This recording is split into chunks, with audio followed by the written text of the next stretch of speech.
Good morning बच्चों, फिर से आपका स्वागत है एक बार ऑनलाइन क्लासेज में। देखिए, हमने पीछे वाले वीडियो के अंदर आपके इस लेसन नंबर 40 का जो असंक्रामक रोग है कैंसर, कौन सा कैंसर, उसकी बात की थी। उसके जो अर्बुद होता है उसके प्रकारों की बात की थी और इसके लक्षणों की बात जो है वो की थी। आज के इस वीडियो में हम कैंसर के उपचार की शुरुआत करते हैं। कैंसर का उपचार, और आज के इस वीडियो में आपके जो कैंसर है वो कंप्लीट हो जाएगा।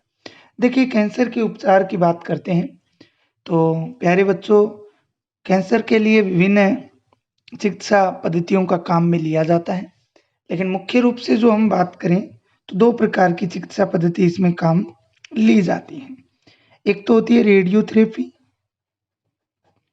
रेडियोथेरेपी, और प्यारे बच्चों दूसरी होती है कीमोथेरेपी। रेडियोथेरेपी की बात करते हैं और कीमोथेरेपी को रसायन चिकित्सा भी बोला जाता है। क्या बोला जाता है? रसायन चिकित्सा भी बोला जाता है। देखिए, सबसे पहले हम रेडियोथेरेपी की बात करते हैं। इस उपचार के अंदर क्या किया जाता है, जो रोगी होता है जिसमें कैंसर कोशिकाएं हैं उनको विकिरण द्वारा नष्ट किया जाता है। किसके द्वारा? जो कैंसर सेल्स हैं उनको किसके द्वारा नष्ट किया जाता है? विकिरण द्वारा, रेडिएशन द्वारा उनको क्या किया जाता है? नष्ट जो है वो किया जाता है। इसके अलावा जो दूसरी है कीमोथेरेपी, रसायन चिकित्सा, इसमें क्या किया जाता है? इसमें कैंसर का जो उपचार है वो एंटी कैंसर दवाइयों से किया जाता है। किससे किया जाता है? एंटी कैंसर दवाइयों से। किससे? एंटी कैंसर दवाइयों से जब कैंसर का उपचार होगा तो उसे कीमोथेरेपी बोलेंगे, और उन्हें इसके अलावा उसको क्या बोलेंगे? रेडियोथेरेपी बोलेंगे, जो विकिरण, रेडियो विकिरण।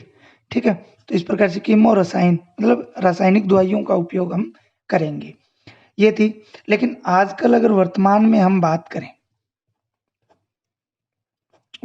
अगर बात करें कैंसर के उपचार की, तो कैंसर का उपचार जो है वो शल्यक्रम, किसके द्वारा? शल्यक्रम। शल्यक्रम को इंग्लिश में क्या बोलते हैं भाई?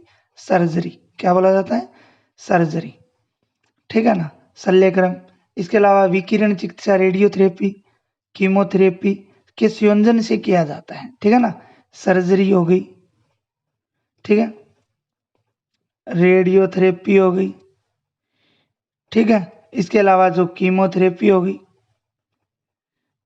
ठीक है, इनके संयोजन से इन सबको मिलाकर क्या है, आजकल कैंसर का जो उपचार है वो किया जाता है। इसके अलावा कैंसर कोशिकाओं को नष्ट करने के लिए, ये यहाँ पे नोट में आप लोग याद रख सकते हो, कैंसर कोशिकाओं को नष्ट करने के लिए आर इंटरफेरोन का भी उपयोग किया जाता है। किसका? R interferon. किसका? आर इंटरफेरोन का भी प्रयोग जो है वो किया जाता है। ओके, ये आर इंटरफेरोन क्या करता है?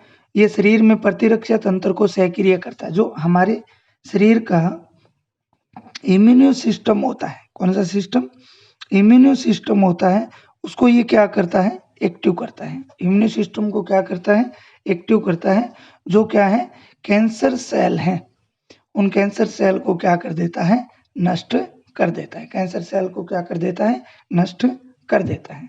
तो प्यारे बच्चों, ये था कैंसर का उपचार। तो प्रश्न आ सकता है कि कैंसर का उपचार किस प्रकार किया जाता है। तो मैंने आपको दोनों तरीके बता दिए। तीसरा तरीका जो आजकल प्रचलित है उसके बारे में मैंने आपको बता दिया। इसके बाद हम बात करते हैं आगे, जो 2 नंबर है, आगे का टॉपिक जो है वो है ट्यूमर के प्रकार। ये टाइप्स ऑफ ट्यूमर दे रखे हैं कि ट्यूमर के कौन कौन से प्रकार होंगे। Types of tumour. देखिए प्यारे बच्चों, कैंसर को ही ट्यूमर कहा जाता है, इसमें आपको कंफ्यूज नहीं होना है। तो 2 प्रकार की ट्यूमर होती है, एक तो होती है बिनाइन। कौन सी होती है? बिनाइन। और दूसरी होती है मेलिगेट। एक नंबर बिनाइन, दूसरी होती है मेलिग्नेट। ठीक है, बिनाइन ट्यूमर की अगर बात करें तो ये ऐसी ट्यूमर होती है जो अपने उद्गम स्थल तक सीमित रहती है। जैसे मान लीजिए किसी भी अंग के अंदर अगर कैंसर हुई, जैसे कोशिकाओं का समूह बन गया, तो ये उस क्षेत्र तक ही सीमित रहती है। उस ट्यूमर को हम क्या बोलेंगे? बिनाइन ट्यूमर कहा जाता है। ठीक है, अर्थात कहने का मतलब है इस बिनाइन ट्यूमर में दूसरे भागों में फैलने की क्षमता नहीं होती है। दूसरे भागों में फैलने की जो कैपेसिटी होती है वो इसके अंदर नहीं होती है, अर्थात ये कम हानिकारक होती है। क्या होती है? कम हानिकारक होती है। इसका जो उपचार है वो आसानी से सर्जरी द्वारा किया जा सकता है। दूसरी बात करें मेलिग्नेट, तो इसका विपरीत होगा। मेलिग्नेट ऐसी है जो अपने उद्गम स्थल से, उद्गम स्थल कौन सा होता है? जहां उत्पत्ति हुई है, जहां क्या हुई है? उत्पत्ति हुई है। उस उद्गम स्थल से जब अन्य भागों में फैलती हो, अन्य भाग जैसे हाथ की अंगुली में हुई तो पूरे हाथ में अगर फैल जाती है तो वो कौन सी होगी? मेलिग्नेंट ट्यूमर इसको बोला जाता है। और ये एक नया ट्यूमर बनाना क्या कर देती है? प्रारंभ कर देती है। इस गुण को बोलते हैं, देखिए एक जगह है, एक जगह से दूसरी जगह, दूसरी जगह से तीसरी जगह, चौथी जगह, इस गुण को बोला जाता है मेटास्टेटिस। क्या बोला जाता है? मेटास्टेटिस। इस गुण को क्या बोला जाता है? क्या बोला जाता है? मेटास्टेटिस जो है वो बोला जाता है।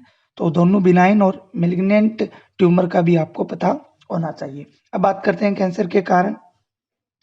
कैंसर के कारण की बात करते हैं, क्यूजेज ऑफ कैंसर।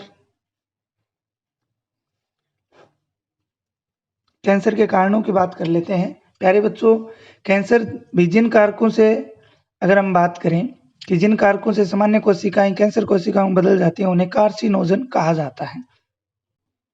एक शब्द लिख रहा हूं, कार्सिनोजन। कार्सिनोजन, ठीक है, इस प्रकार से लिखा जाता है हिंदी में, कार्सिनोजन।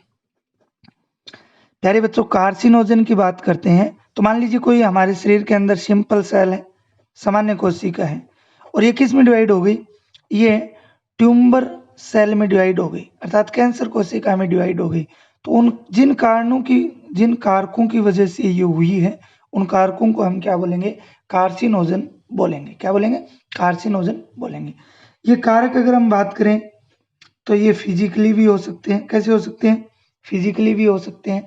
फिजिकली में अगर बात करें तो रेडिएशन, क्या होंगे? रेडिएशन, जैसे विकिरण। क्या होंगे? विकिरण। ओके। इसके अलावा रासायनिक हो सकते हैं, केमिकली हो सकते हैं। रासायनिक में क्या होगा? जैसे तंबाकू के धुएं में उपस्थित निकोटीन, ये तंबाकू के धुएं में स्थित जो निकोटीन है उसके कारण। इसके अलावा ये बायोलॉजिकल भी हो सकते हैं। कैसे हो सकते हैं? बायोलॉजिकल भी हो सकते हैं। बायोलॉजिकल में जैसे ओंको वायरस है। कौन सा वायरस है?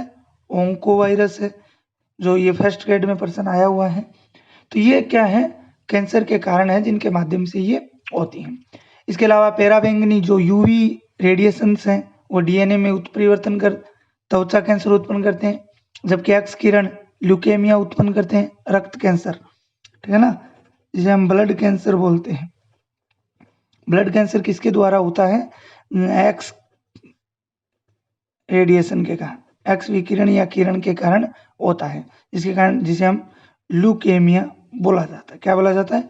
ल्यूकेमिया बोला जाता है। कैंसर के निदान की बात करते हैं तो कैंसर का निदान जो है, क्या? कैंसर का निदान, डायग्नोसिस, डायग्नोसिस का मतलब होता है निदान। क्या मतलब होता है? निदान। देखिए, डायग्नोसिस की अगर बात करते हैं, निदान की अगर बात करते हैं तो प्यारे बच्चों, कैंसर का निदान बायोप्सी तथा बढ़ती हुई कोशिकाओं की गणना के लिए रुधिर व अस्थि मज्जा परीक्षण पर आधारित है। जैसे ल्यूकोमिया या रक्त कैंसर के मामले में बायोप्सी में संदेहजनक ऊतक का एक टुकड़ा लेकर उसके पतले काट कर अभिरंजक द्वारा उसको क्या है? माइक्रोस्कोप द्वारा देखा जाता है। किसके द्वारा? माइक्रोस्कोप द्वारा। ओके। इसके अलावा आंतरिक अंगों के कैंसर का पता लगाने के लिए रेडियोग्राफी करते हैं। कौन सी ग्राफी करते हैं? रेडियोग्राफी करते हैं, ठीक है।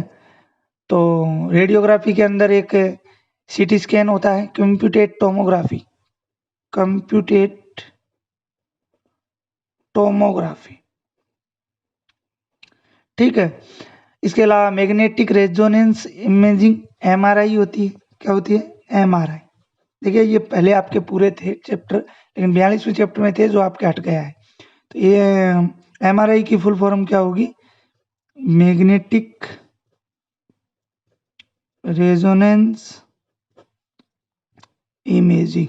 ये याद रखना, ये आ सकता है, इंपॉर्टेंट है। एमआरआई की फुल फॉर्म पूछ सकता है। ये क्या है? तीव्र चुंबकीय क्षेत्र का प्रयोग कर वह रेडियोग्राफी में एक्स किरणों का उपयोग होता है। इसमें तीव्र चुंबकीय जो है क्षेत्र का प्रयोग किया जाता है, ठीक है ना। तीव्र चुंबकीय क्षेत्र का क्या किया जाता है? प्रयोग किया जाता है। कुछ कैंसर का पता लगाने के लिए कैंसर के विशिष्ट प्रतिजनों के विरोध प्रतिरक्षों का प्रयोग होता है। कैंसर के उपचार में महत्वपूर्ण यह है कि इसकी जानकारी आरंभ काल से ही कर ली जाए। भी जब कैंसर हो ना, तब इसकी अगर कर ली जाए ना पहचान, तो ये इस पे नियंत्रण जो है वो आसानी से किया जा सकता है। कंट्रोल जो है वो क्या है? आसानी से किया जा सकता है। लेकिन धीरे धीरे अगर ये बढ़ रही है, हमें पता नहीं चल रहा है, तो लास्ट स्टेज में ये मृत्यु तक पहुंच जाती है। तो प्यारे बच्चों, ये था कैंसर। कैंसर की हमने बात कर ली। इसके बाद अगले दिन हम बात करेंगे एलर्जी और श्वास या दमा, दोनों की बात करने वाले हैं अगले वीडियो के अंदर। आज के लिए इतना ही, धन्यवाद।